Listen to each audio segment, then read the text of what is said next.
Hey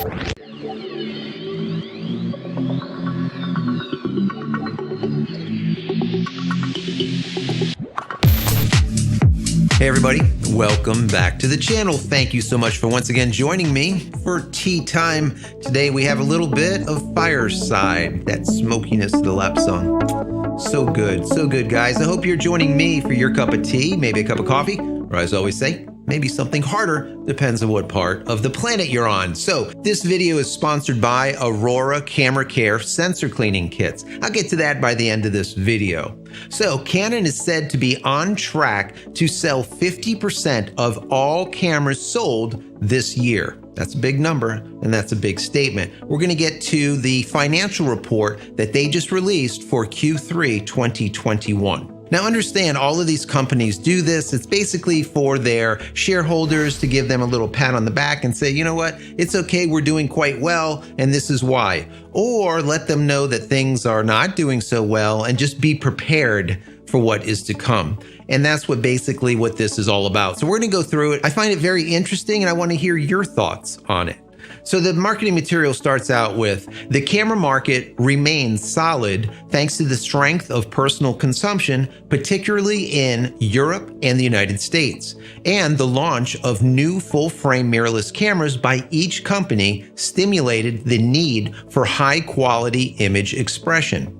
So here we can see Canon gives a nod to all other camera manufacturers that have put out brand new full-frame mirrorless offerings. They recognize that, I guess the statement holds true, that a rising tide lifts all boats. That is just simply it. When one is moving up, they all kind of move up. When one is moving down, they all kind of move down. They also understand that competition breeds innovation. I've always said this. Is the camera innovative or is it iterative? When you have something iterative, people don't want to buy it. It's just simply more of the same. When you get that innovation out there, it once again lifts all those ships. It's very important. And there has been some innovation to come out in 2021. And once again, they are recognizing that, and they recognize the enthusiasm that that brings into the market so that consumers start buying cameras again. Because God knows they haven't been for the last few years. We know that. So anyways, they continue by, however, due to the global shortage of parts, that's basically the chip shortage, the size of this year's market is now projected to be 5.9 million units, 100,000 units fewer than our previous projection. Well, we know that that is the case. We know that there's this chip shortage. We know that the numbers have been down, and we see shortages right across the board on not just chips, but everything. So we need to bear in mind also that 5.9 million units is still about half the amount of camera sales just a few years ago.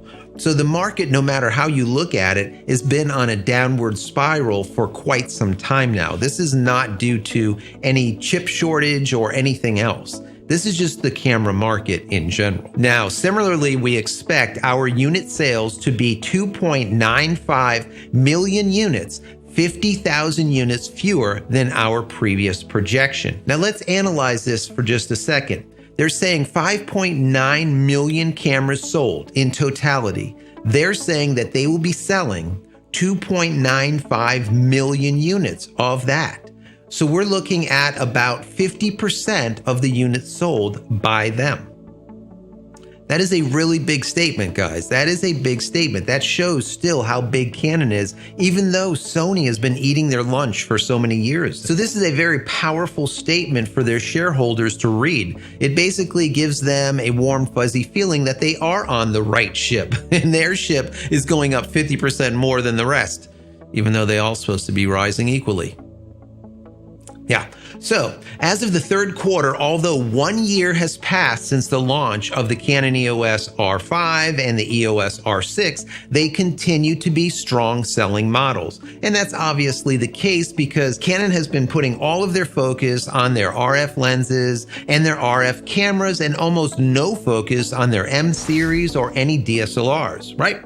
So, this being said, most likely this could signal the demise, the end of the DSLR as well as the M series in the not too distant future. We can definitely make this assumption. Now, is it correct? We don't know, but we will continue to watch. Now, they continue by saying, as for our enhanced lineup of lenses, we exceeded our unit sales plan thanks to their synergy with camera bodies. Well, yeah, that's kind of a stupid statement. Obviously, if you sell a lot more cameras, you're going to sell more lenses. The combination of the two, the synergy of both of them is going to make more sales. That's kind of stupid, but it is what it is. We plan to increase our lens lineup to 26 within this year, including the RF 5.2mm f2.8L dual fisheye lens that we announced this month, our first lens designed specifically for capturing VR images. Now, I'll get to that in just a minute. I think this is a big lens, and Canon is going to be going down this VR road, and I'll talk more about that in just a second. This lens, when mounted on an EOS R5, allows for the easy capture of 180-degree 3D VR images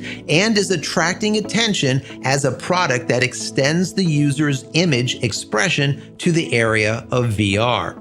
In November, the EOS R3 will be added to our lineup. Going forward as well, we will effectively introduce new camera bodies and lenses, strengthening the competitiveness of our products and maintaining high profitability. We know Canon is all about profitability. It is all about ROI, return on investment. If they see something that's going to be making them money, they head down that road full throttle. That's what they did with the RF. RF started making money. They said, you know what? We're going to throw a lot of money at it. They started putting out lenses, just churning them out like crazy. As they're saying, we should see 26 lenses in total by the end of this year. So to sum up, Canon is saying that they're on course to reach their projected sales numbers for Q3. Of course, we do see that hiccup there, small hiccup of 100,000 units due to the global chip shortage, as they say. Also, according to Canon's press material, it appears that they're going to have 2 new lenses coming out before the end of 2021,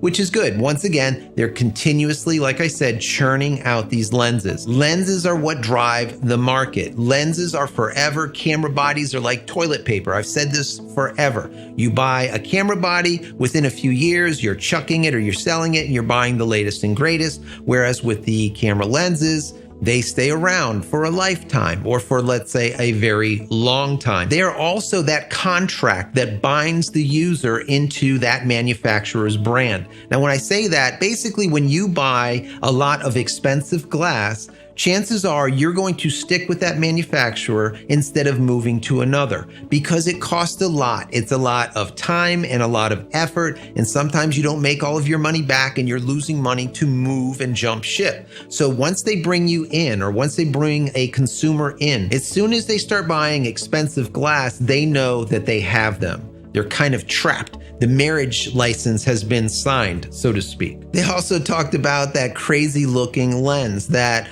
RF 5.2mm f2.8 dual fisheye looking thing. If you don't know what that is for, it's for capturing 3D, right? It is for shooting stereoscopic 3D 180-degree virtual reality footage. That's basically what it is for. And we see a lot of these companies out there like Instagram and Facebook, and now we see YouTube and a lot of others wanting people to upload this 3D 180-degree perspective virtual reality stuff. So I think that this is going to be something big in the future, and Canon sees it, and they're talking about expanding on this EOS VR system that they're creating. So I could see them putting out many more of these stereoscopic type of lenses. So we will see more of those in the future. And I'm going to venture to say we're going to see Sony as well as Nikon come out with these stereoscopic 3D 180-degree lenses also. So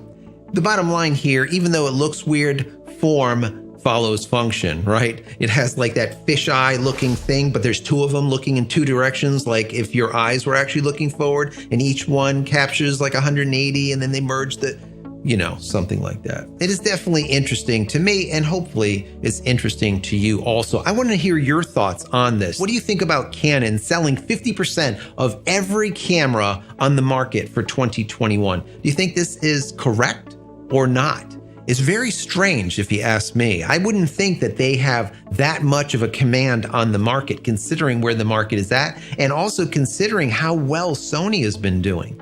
But this is what they state. What do you think?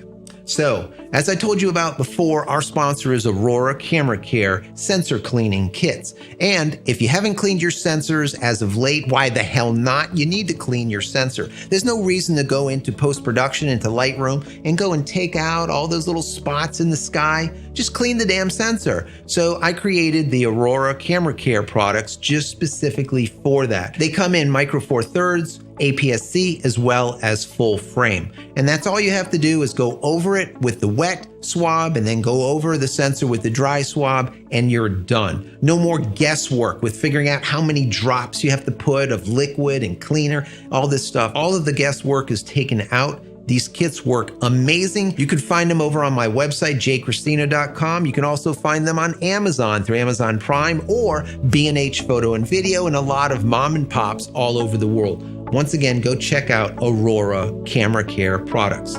So guys, I hope you enjoyed this. If you like it, please throw this video a thumbs up. That would be very, very helpful. Also, subscribe to the channel and click this little bell icon here so when I go live, you'll be notified of it. And finally, head over to my website, JCristina.com, where you can find all the photography tools that I've invented for you over the years. And hopefully there's something there that you might like. And if there is, please pick it up and support me and my family. That's it. I'm out of here for yet another vlog. Many blessings to you and your family. Stay safe and stay healthy.